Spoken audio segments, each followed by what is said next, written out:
Howzit people. Oh my gosh, I just knew I'm gonna start filming and it's gonna start raining. I have to go back inside. Give me 1 second. Okay, I'm back. I'm sitting in my lounge now. I was gonna take you around the garden, but like it started raining as soon as I started filming. So rude. But I wanted you to hear the silence.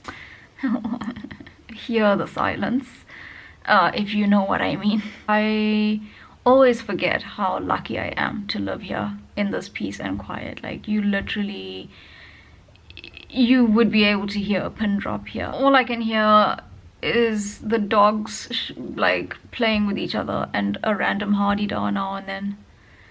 That's all I can hear. So I'm just, I love it. I love it. I love it. I'm so lucky. Okay, so firstly, just mind my face. It's no makeup those days. Actually, it's just no makeup every day now, and you better get used to this because I'm actually loving my face without makeup. So get used to this face. One of the pros of COVID, it taught me to just learn to live without makeup, and I now love it. Look how fresh and clean I look. I love my face. Look at it. It's so pretty without makeup. I know, I'm so humble. I know. Anyway, as you can see, I'm back at home. I'm back on the farm. It's so bittersweet being back. Like, it's nice, but I'm already bored. But yeah, I feel so good. I feel so good. Like, can you see my face? I feel fresh and I feel energized and I'm like ready to go nowhere because of COVID, but like I'm just ready. I've been sleeping so well. Like I think I've been getting like 9 hours of sleep, and if you know me and you know my history with insomnia, you will be very impressed because that was not a thing. There was a time when I was struggling to get like a minute of sleep, and now I'm getting like 9, maybe even 10 hours of sleep, and I feel great. I don't know if it's like the peace and quiet of the farm, but honestly I don't think so, because there was a time when I couldn't even sleep on the farm. I actually feel like something's like right. Like I'm at peace with myself. This sounds very cringe, but I feel like my equilibrium, like everything is just like, you know, in my body. I don't know what it is, but I feel great. Yeah, so what have I been doing? I've been literally just sleeping and eating. In my defense though, this is only like my 3rd day on the farm. Okay, so I've been in South Africa since the 12th of March, but I stayed in Durban for a bit. Now I've been on the farm since the 21st of March. Today is now the 25th. I know that today is the 25th. Yeah, it's the 25th because I woke up today and I was like, today would have been payday. So nice. If only I was still employed. Yeah, so I've been on the farm for like 4 days now, 3 days. Yeah, all I've been doing is sleeping and eating. I was just like taking a break, really. I was really jet lagged and tired and kind of burnt out from school. But now I feel great again and I'm ready to start filming again. And now I'm gonna focus on my channel quite a bit because, you know, it's already been a month since I've last posted, and that gives me anxiety.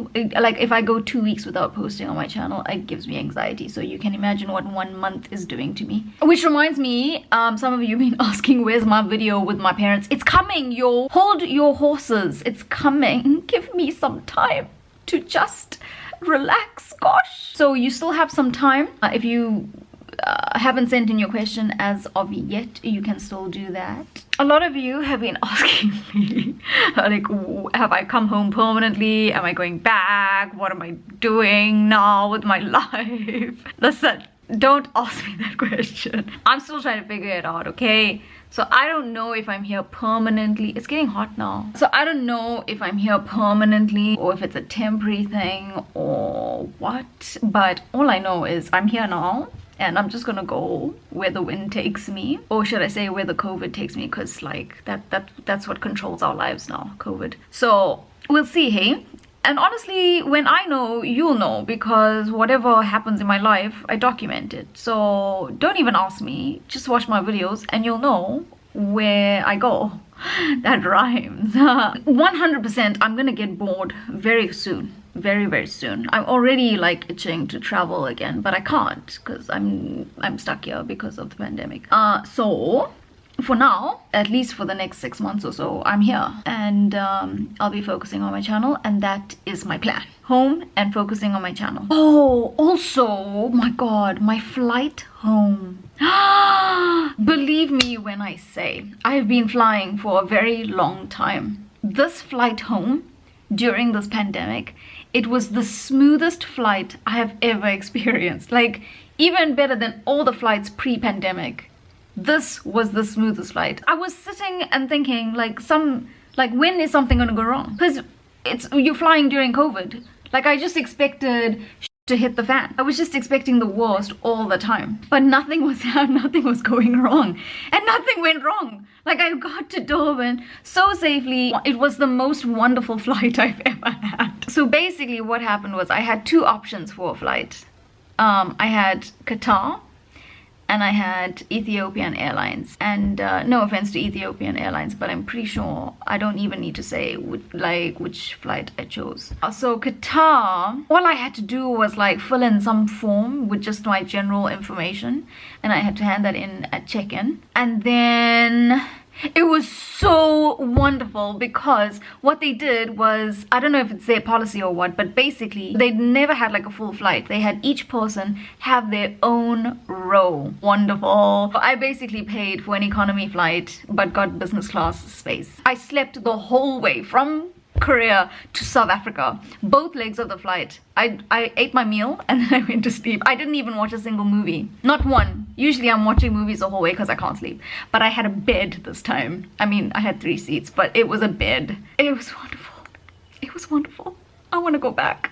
Also, I think what made this flight so smooth, 2 factors. Number 1, Korea. Like, they just make everything so convenient, don't they? And number 2, South Africa is so lax. So basically with Korea, what they've done now is they've set up like a testing center at Incheon Airport. So you can go and get your COVID test done at the airport. And you pick up your results and then you're ready to fly. My flight was at midnight, right? So what I did was I went to the airport at like 2 p.m. I got my test done at 2 p.m. and I got a special like lamp PCR. The lamp PCR test is a very fast test, so you get your results in 3 hours. And yeah, by 5 o'clock my results were ready. And then I was ready to fly at midnight. Like, it was just too smooth. And I was so worried when they gave me the results. I was like, please, can you give me extra copies, because I don't know where I'm gonna need like extra copies of my test. But she assured me, the Korean nurse who helped me, she was like, I'll give you a copy, but I'm telling you, you don't need it.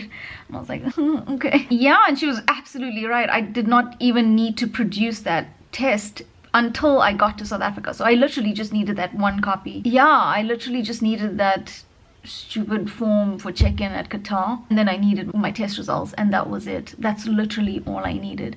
I know, like 2 days before your flight, South Africa needed you to fill out some questionnaire information, like have you been in contact with a person with COVID, have you like traveled to other countries, blah blah, like COVID information. And honestly, so dumb. It even says there on the questionnaire, like, we'll give you a reference number. They're gonna ask for that reference number when you get to the airport in South Africa to like check your information. Do you think they checked up on that information when I reached South Africa? Don't be ridiculous. I told you, that's what made this process even smoother. South Africa's so lax. So yeah, I literally got to South Africa, got to immigration, showed them my test, and I was free to go. Yeah.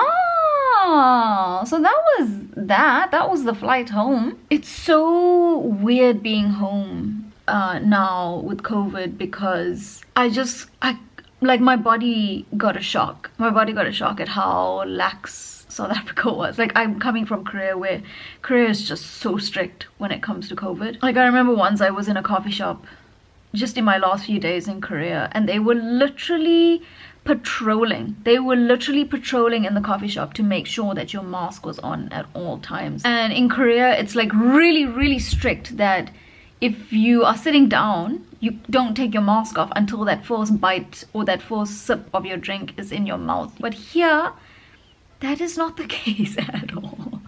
Apparently that is a rule here, but no one follows that rule. Definitely. As soon as you get to your table at a restaurant or a coffee shop, your mask comes off. Like, no one even cares. So it was a huge shock to my system. Now I feel like I'm becoming lax like that, because I don't know, I feel like people are judging me for like following the rules too much. It's ridiculous. South Africa's ridiculous. Some of you are asking me if I miss Korea. I mean, needless to say, I miss Korea every day. I mean, it's only been like a few weeks. No, 12th of March, 25th. 12, it's been 13 days. Obviously, like, I think about Korea every single day, obviously. It's like I've broken up with a boyfriend. I just miss like having fun things to do every day. And I miss the food. I miss my kimchi jjigae. That's all I miss. Like, I just want my kimchi jjigae, you know? You know what happens is Korea becomes like this, I don't know how to explain it, but it starts becoming like this parallel universe. You know, it's a world that existed, the language and the people and the food, and that was your life every day, but now it's all gone. It's becoming like this distant memory, and it's almost like, did I dream that? If you're an expat, you'll understand. Yeah, I'm missing Korea, but I don't know if you guys have heard, I'm sure you have, but there's a lot of discrimination going on in Korea right now, and it seems like I left at exactly the right time. As soon as I left, that episode happened in Gyeonggi-do, and I have been asked to talk about it. I'll make that into a separate video, because actually that's my most frequently asked question, to talk about the discrimination in Korea. I've been asked that like since 2011, and I never chose to speak about it. But you know, since I'm on home soil now, I think I will go into that topic and be completely open about that. Finally, I know, finally. So I'll talk about that, and I'll bring in this issue that's happening in Gyeonggi-do right now. And the whole Itaewon thing, which I wanted to speak about, but I couldn't. So I'll bring that up as well. It's gonna be such a fun video. Also, how crazy is it that, like, how quickly your body acclimatizes to the weather? Like, I've just come back from like minus temperatures in Korea, and look at me. I'm wearing a jacket. It's like 23 degrees and I'm cold. And I'm wearing a jacket. It's so cold here. What happened? It's 23. What is going on? I know Leslie's gonna watch this and she's gonna be laughing at me because she's from Canada and she's a weather snob. Oh, also, can you see this? Look at this. Look at this guy here. So sexy, huh?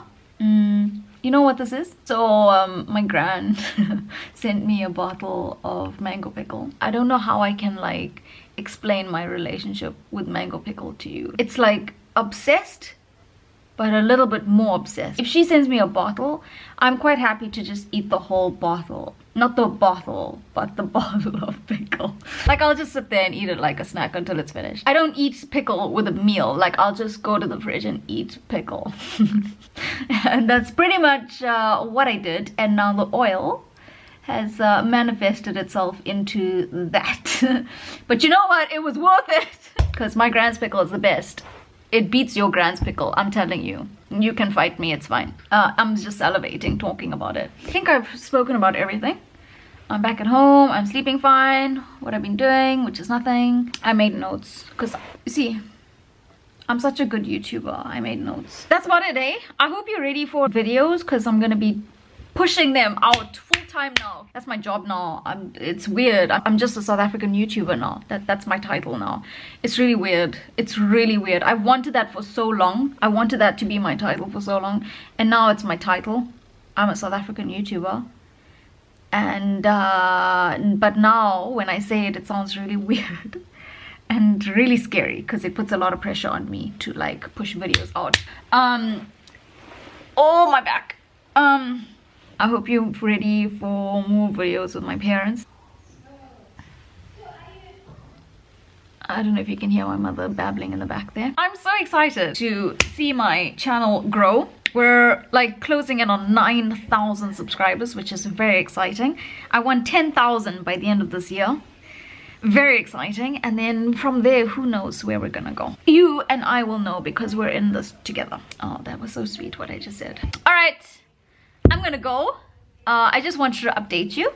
I know this is very boring, just an update, but I'll see you soon with some new videos. And I hope you're ready, and I hope you're as excited as me. I hope you're having a lovely day. I'll see you soon on some planet or moon. Goodbye.